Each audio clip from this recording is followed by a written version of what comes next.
बैठो ना। पंचमः पाठ, पांचवा अध्याय है, पांचवा पाठ है। शीर्षक है भारत महिमा। किताब में देखिए, आप लोग समझिएगा।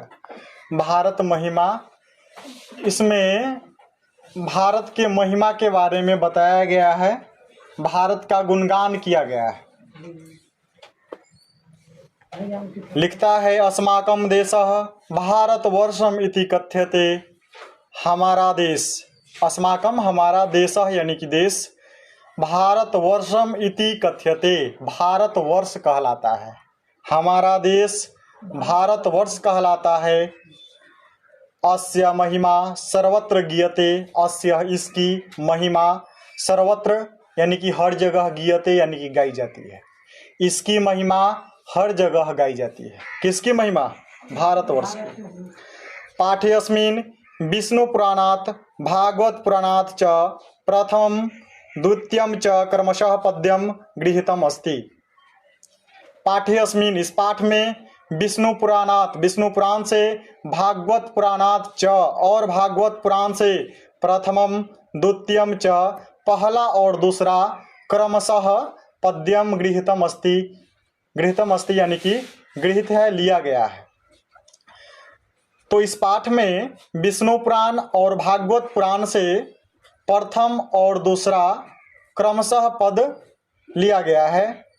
अवशिष्टानि पद्य अन्य अध्यक्षेन निर्मीय प्रस्तावितानि। अवशिष्टानि यानी कि अवशिष्ट पद्य अन्य अध्यक्षेन, अवशिष्ट जो पद हैं इसमें, वह अन्य अध्यक्ष के द्वारा निर्मीय, निर्माण करके, प्रस्तावितानि यानी कि प्रस्तुत किए गए हैं। भारतम प्रति भक्तिर अस्माकम कर्तव्य रूपेण वर्तते।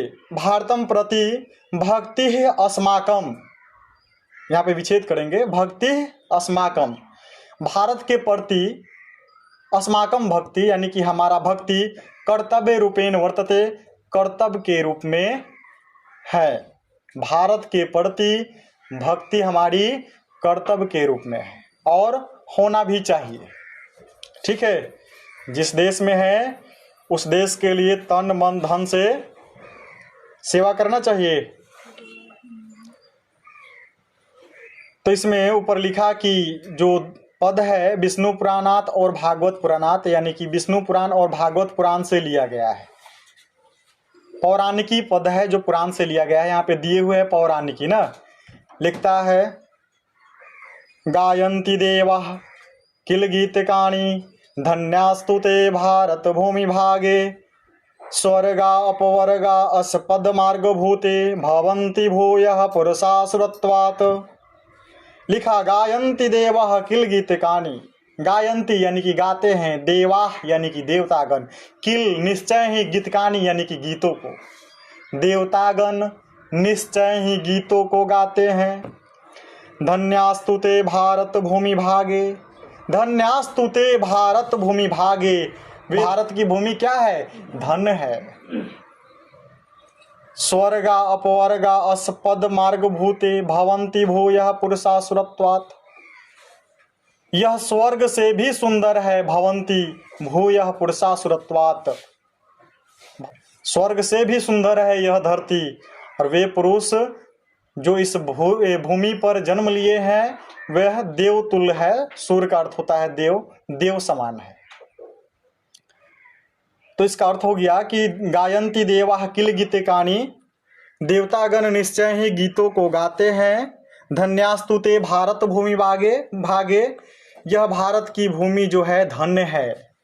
स्वर्गा अपवर्गा अस्पद मार्ग भूते भवन्ति भूयः पुरुषासुरत्वात्, यह स्वर्ग से भी सुंदर है, इस भी पुरुष जन्म लिए हैं वह देवतुल्य है, यानी कि देवता के समान है। यहाँ पे जो भी पुरुष जन्म लिया है वह देवता के समान है।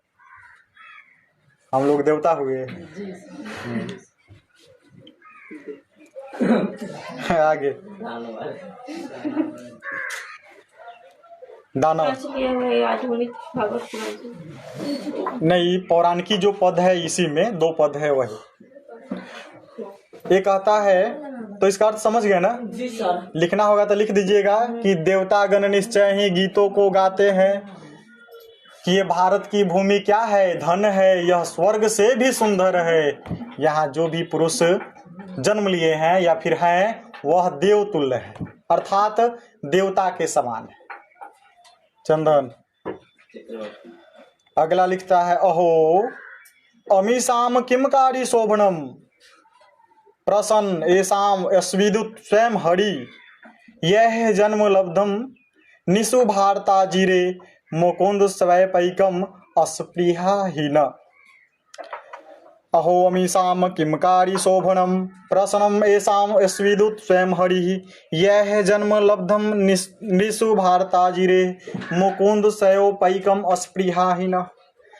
कहा अहो अमीसाम किमकारी शोभनम, अहो अमीसाम किमकारी शोभनम, इससे सुंदर और क्या हो सकता है। देवतागण गुणगान करते हैं और कहते हैं अहो अमीसाम किमकारी शोभनम, इससे सुंदर और क्या हो सकता है। प्रसन्नम प्रसन्न एसाम स्विदुत स्वयं हरि, यहाँ स्वयं हरि भी इस धरती पर स्वयं हरि भी प्रसन्नता का अनुभव किए। यह भारत की भूमि जहाँ पे भगवान हरि का कितने अवतार हुए, तो ये कहते हैं कि स्वयं हरि भी यहाँ पे इस धरती पे प्रसन्नता का अनुभव किए। आगे यह जन्म लब्धम यानी कि जो भी इस धरती पे जन्म लिए हैं, यह जन्म लब्धम निशु भारता जीरे, इस भारत भूमि पर जन्म लिए हैं। मुकुंद सेवय पैकम अस्पृहाहीन, उसे निश्चय ही अपनी इच्छा से मुकुंद की सेवा करनी चाहिए। मुकुंद का अर्थ हुआ भगवान हरि परमात्मा, उस परमात्मा की सेवा करनी चाहिए। तो इसका अर्थ हो जाएगा अहो इससे सुंदर और क्या हो सकता है कि स्वयं हरि भी इस भूमि पर जन्म लिए और प्रशंसा का अनुभव किए। बना करके लिख देंगे इसका। और जो भी इस भारत भूमि पर जन्म लिए हैं, जो लोग भी इस भारत भूमि पर जन्म लिए, उसे निश्चय ही अपने मुकुंद की सेवा करनी चाहिए, अर्थात परमात्मा की सेवा करनी चाहिए। ठीक है, समझ में आ रहा है?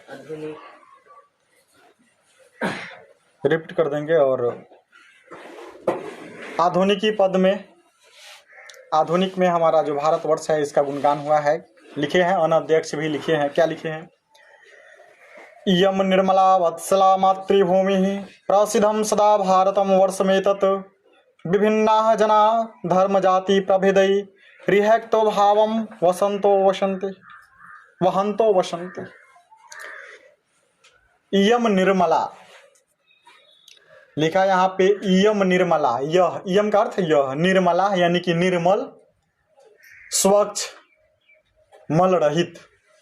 वत्सला, वत्सला का अर्थ होता है वात्सल्य, एक शब्द है वात्सल्य।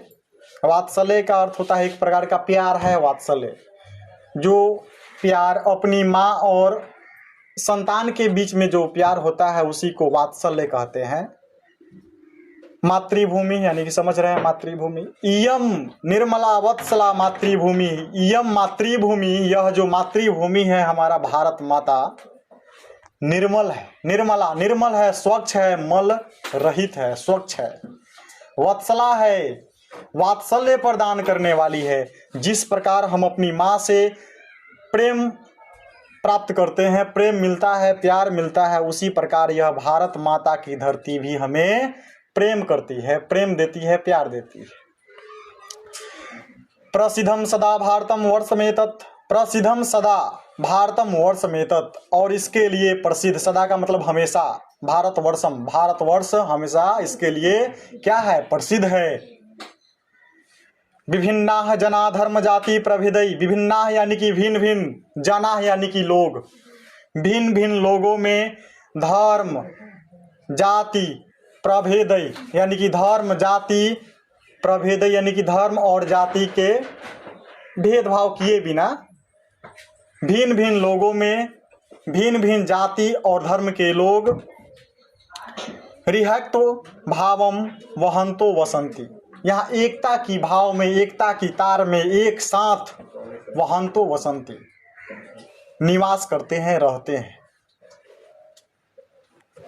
यह भारत की विशेषता है कि यहाँ पे भिन्न भिन्न धर्म के लोग, जाति के लोग यहाँ पे एक साथ मिल करके निवास करते हैं। तो इसका अर्थ लिखना हो तो लिख लीजिएगा, यम मातृभूमि निर्मला वत्सला, यह मातृभूमि जो है हमारी, यह क्या है, निर्मल है, वात्सल्य प्रदान करने वाली है। और इसके लिए हमारा भारतवर्ष हमेशा के लिए प्रसिद्ध है। विभिन्न जना धर्म जाति प्रभेद, भिन्न भिन्न जाति और धर्म के लोग यहाँ पे एकता की भाव में एक साथ रह के निवास करते हैं या फिर रहते हैं। ठीक है,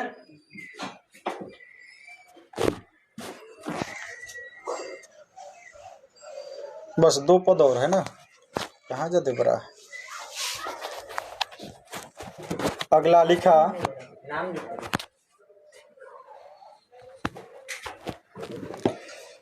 विशाला अस्मदीया धारा भारतीया सदा सेविता सागरैरम्य रूपा वनैः पर्वतैः निर्झरैः वैभवभूतिः वहन्ती भी येषा। सुबह चाप का भी लिखा, विशाला अस्मदीया धारा भारतीया सदा सेविता सागरैरम्य रूपा वनैः पर्वतैः निर्झरैः वैभवभूमि वहन्ती भी येषा। सुबह चाप का भी लिखा कि विशाला अस्मदीया धारा भारतीया, विशाला अस्मदीया धारा भारतीया, ये भारतीय धारा जो है, धारा का अर्थ क्या है, धरती, पृथ्वी, भारतीय धारा, भारत की जो धरती है, विशाला अस्मदीया, भारतीय विशाला अस्मदीया, यह भारत की धरती है जो है विशाल है। अस्मदीया हमारी धरती जो है क्या है, विशाल है। सदा सेविता सागरैरम रूपा, सदा यानी कि हमेशा, सेविता यानी कि सेवित होती हुई, सुसज्जित होती हुई, सागर ही यानी कि सागर, रम रूपा यानी कि सुंदर रूप में। यह जो विशाल भारत की भूमि है, यह हमेशा सागर से सुंदर रूप में क्या है, सुसज्जित है। अर्थात सागर जो है सुंदर रूप में इसकी क्या शोभा बढ़ाता है, सुंदर रूप बनाता है इसका, भारत भूमि का। वनैः पर्वतैः निर्झरैः वैभवभूति, वनैः यानी कि वन, पर्वत, निर्झर यानी कि नदियाँ, वैभवभूति बहती हुई, बहती हुई, अभिशाप सुबह यानी कि कल्याणकारी, चाप का भी यानी कि बहती हुई वन, पर्वत और सुबह यानी कि कल्याणकारी, बहती हुई कल्याणकारी नदियों से यह चाप का भी यानी कि सुसज्जित होती है। यह भारत की भूमि विशाल है, यह हमेशा सागर इसका सुंदर रूप में क्या करता है, सेवा करता है। वनैः पर्वतैः निर्झरैः, वन, पर्वत और शुभ कल्याणकारी, बहती हुई कल्याणकारी नदियों से यह भारत भूमि सुसज्जित है। आप देखिए भारत में नदियों का जाल बिछा हुआ है। अंतरिक्ष से देखिएगा तो ज्यादातर खाली नदी दिखेगा भारत में। तो इसका अर्थ लिख दीजिएगा। चंदन के देखिए। चलिए अगला लास्ट है बस। लिखा, जगत गौरवम भारतम शोभनीयम सदा अस्माभिः एतथा पूजनीयम भवेद देश भक्ति समेषां जनानां परादर्श रूपा सदा वर्जनीय। जगत गौरवम भारतम शोभनीयम यानी कि जगत का गौरव, संसार का गौरव भारत क्या है, संसार का गौरव है। शोभनीयम यानी कि सुंदर है। संसार का गौरव भारत क्या है, सुंदर है। सदा अस्माभिः तथा पूजनीयम, सदा हमेशा हम लोगों को इसकी क्या करनी चाहिए, पूजा करना चाहिए। पूजनीयम पूजा करना चाहिए। भवेद देशभक्ति समेषां जनानाम, भवेद होनी चाहिए देशभक्ति समेषां जनानाम यानी कि सभी लोगों में क्या होनी चाहिए, देशभक्ति होनी चाहिए। कैसा देशभक्ति होनी चाहिए, यहाँ पे लिखा आगे, परादर्श रूपा सदा वर्जनीय। परादर्श रूप, आदर्श रूप देशभक्ति होनी चाहिए। आदर्श रूप देशभक्ति होना चाहिए और सदा वर्जनीय यानी कि आकर्षक भी होनी चाहिए। कैसा होना चाहिए? आकर्षक भी होना चाहिए यानी कि दूसरे को लग जाए कि हम कितना बड़ा देशभक्त है और उससे जो है लोग क्या हो, आकर्षित हो जाए। ऐसा हम लोग को देशभक्ति हम लोगों में होनी चाहिए, भारत माता के प्रति, अपने देश के प्रति।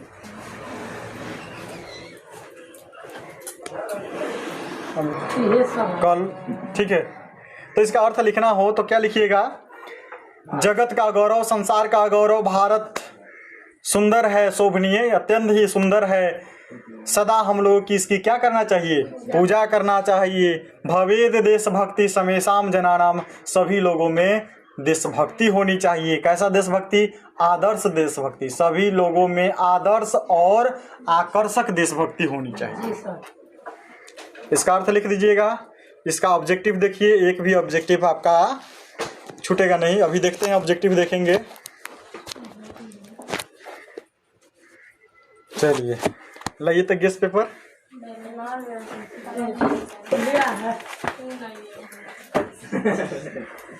ये तो